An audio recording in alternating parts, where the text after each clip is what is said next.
everybody wants to be a part of this project, and it's really, really cool to see. One of the great things about having a project like this is that not only does it benefit the environment and create an area that everyone really loves, it also brings in tourists. I mean, and let's call it ecotourism. And it also is a fantastically spiritually invigorating and healthful thing to do. I mean, I can't imagine going out and riding my bike in town being better than going and hiking around Scotchman. Now, unlike many people, I like doing the lower trails. There are lower trails, there are concentric roads that go around it. And I also like going up right above Spring Creek because it's a lot easier for me to hike with my knees. But what a great thing. Now, we talked about the different mountain ranges. And Brad, you're here to talk about how this fits into the Selkirks. Mm-hmm. Yeah, like you said earlier, we have a lot of wonderful mountain ranges here in Idaho. And both the West Cabinets with Scotchman Peaks and then the Selkirk Mountains have some of the highest levels of biodiversity in the state of Idaho.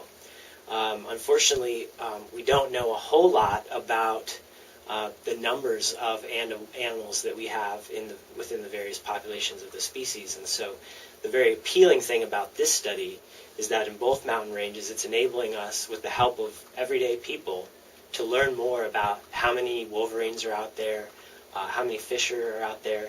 And last year, we even spotted a lynx in the Selkirks, which was the first spotting since 1992, I believe. Wow. Yeah.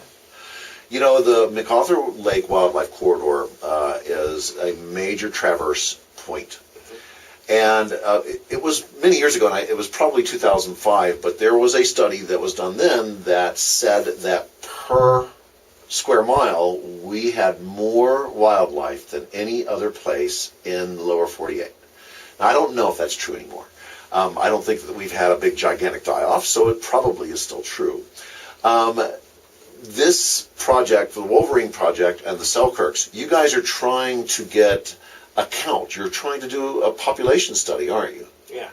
How is that going? I mean, it must be a multi-year task.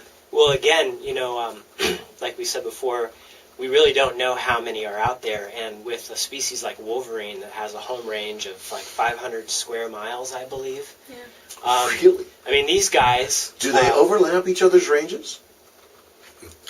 We don't know, huh? Yeah, we don't know. Again, this is to find more information. The short answer to the population study and overlapping ranges is one of the reasons to look at both the Selkirks and West Cabinets in the same season is to get that better sense. Along with photographs, we're also getting hair snags or DNA samples, which will allow the biologists in their study to determine something about the population dynamics of the critters we catch on film.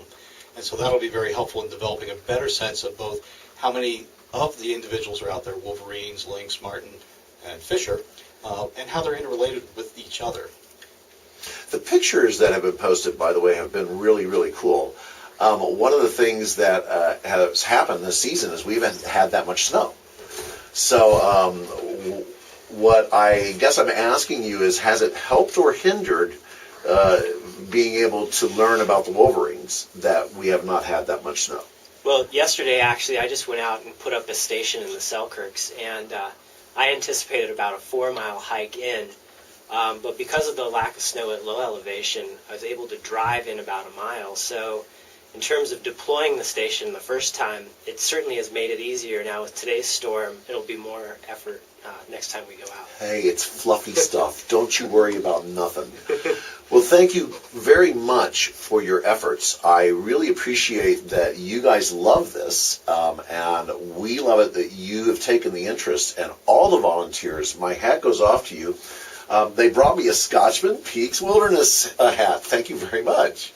Anyway, I hope to have you on the show again in the summertime. And one last thing. Yeah, if you don't mind, on Friday night, for those who are interested, we have the Backcountry Film Festival in Coeur d'Alene.